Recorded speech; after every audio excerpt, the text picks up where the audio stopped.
여러분 안녕하십니까? 이진곤TV입니다. 시사논평 2심 전심 오늘 이야기 시작하겠습니다. 문재인 정권의 포퓰리즘 어디까지 갈까요? 하긴 말이죠. 지금은요 좌우 구분 없이 세계적인 범위에서 이 포퓰리스트 정치인, 포퓰리스트 정치 세력 기세를 올리고 있는 그런 시대입니다. 중남미의 경우는 말할 것도 없겠고요. 미국조차도 지금 포퓰리스트인 도널드 트럼프가 대통령에 당선돼 가지고 기세를 올리고 있지 않습니까?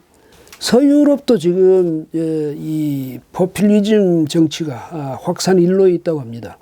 대중의 구미에 맞추는 그런 정치, 또 대중의 어떤 혐오감, 정오심 이런 걸 부추기는 정치, 이걸로 해서 이들은 정치 권력을 장악합니다.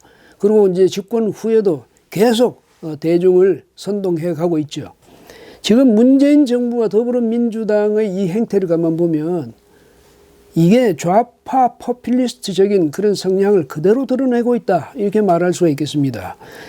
이들은 대중의 그 기성정치, 기성정당, 기성정치인에 대한 혐오감, 또 정오심, 이걸 말이죠, 충동질 해가지고 그걸 이제 집권의 원동력으로 삼았죠. 그리고 대중을 지상낙원으로 안내하겠다, 우리나라를, 이런 식의 그 공약을 내걸고 집권에 성공했습니다. 국민 개개인은요 사실은 굉장히 이성적이고 합리적입니다.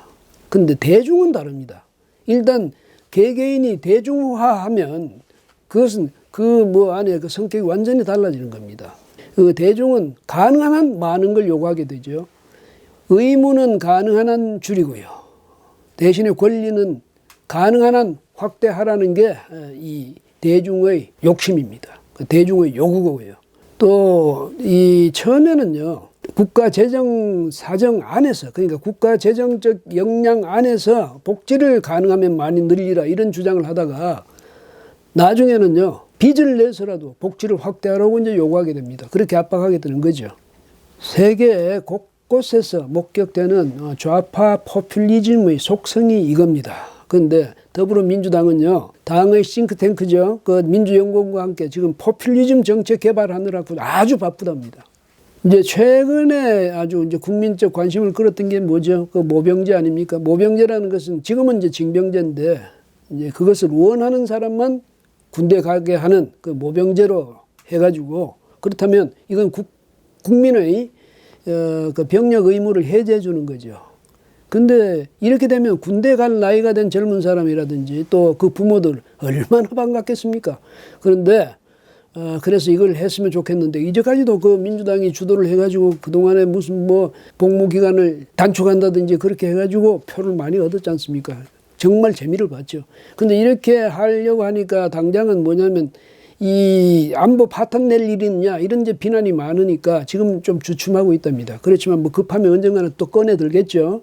또 청년 신도시라는 걸 또 이제 구상하고 있답니다. 청년 신도시. 이거는 뭐냐면 이제 기존에도 이 행복주택 혹은 신혼 희망타운 이런 걸 제도를 만들었지만은, 이거는 이제 기존의 그 신도시에다가 일정 아파트 일정 양을 배정해 주는 거, 그러는 건데, 그걸 하지 말고 아예 이 청년 맞춤형 신도시를 만들자, 이겁니다. 그렇게 하면 일자리 정책 실패로 돌아섰던 그 청년들이 돌아올지 글쎄요, 그건 잘 모르겠습니다만, 어쨌든 이렇게 청년들을 유혹하는 정치를 하겠다는 겁니다. 그런 공약을 내걸겠다는 거죠. 근데 이제 거기서 또 한 걸음 더 나아가서 뭘 하겠다냐면 청년 주거 국가 책임제, 이걸 검토하고 있답니다. 그 14일 날 당하고 민주연구원이 만나서 이걸 논의했다네요. 그러니까 청년들이 이 전월세를 이제 들어가려고 할 때 그 전월세비를 현금으로 지원하겠다는 겁니다.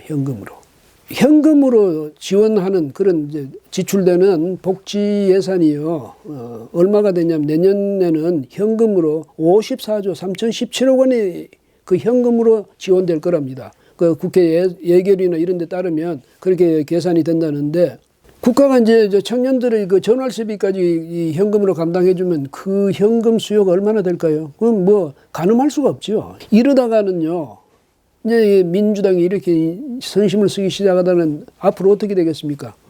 그것 가지고도 좀 부족하다 이렇게 생각되면 국민 전 생활을 국가가 책임져야 된다. 전체 국민을 국가가 부양해야 된다. 그러니까 국민 국가 부양제 이걸 채택하자 또 이렇게 나올 것 아니겠습니까? 국민들이야 굉장히 좋겠죠. 걱정 안 해도 뭐 다 먹고 살게 해주면. 이런 식으로 해가지고 사실은 뭐 재정 파탄, 경제 파탄, 산업 파탄 이렇게 된 나라를 여러 군데 있지 않습니까? 그런 것을 목격했으면서도 이런 욕심을 못 버리고 있는 겁니다. 표가 눈앞에 어른거리니까요. 물론 이제 지금은 뭐 민주당 안에서도 이제 아직은 좀 시간이 있어서 그런지 지나친 포퓰리즘에 대한 우려의 목소리가 나온답니다. 근데 표가 급해지면 그쪽으로 이제 내달리겠죠.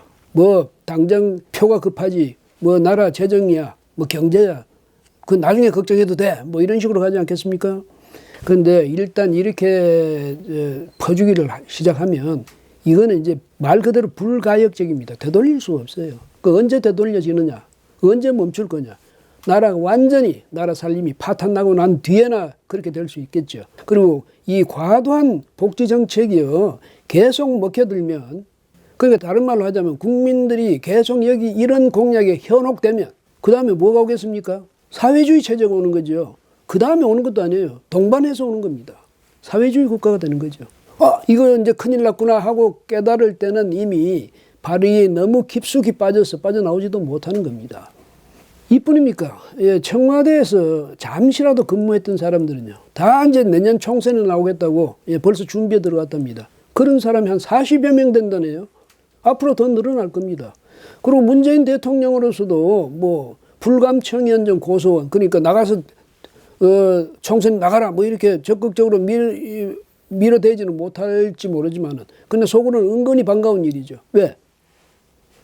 이른바 문재인 퀴즈가 집권당은 물론이고 국회까지 만약에 장악하게 된다면 그보다 더 좋은 일이 어디 있겠습니까? 이 사람들요, 뭐 말로는 나라다운 나라를 만들기 위해서 봉사와 헌신을 아끼지 않을 것처럼 그렇게 하더니 속셈은 다른 데 있었다는 것 아니겠습니까? 그런데요, 정권이 총선 승리 이 욕구에 매몰되면요. 그리고 그 구성원들이 출세주의에 함몰되면 그 정권은요, 오래 못 갑니다. 왜 그러냐고요? 그 욕심 끝에 뭐가 기다리고 있겠습니까? 정권 붕괴, 이런 이름의 괴물이 입을 크게 벌리고 기다리고 있지 않겠습니까?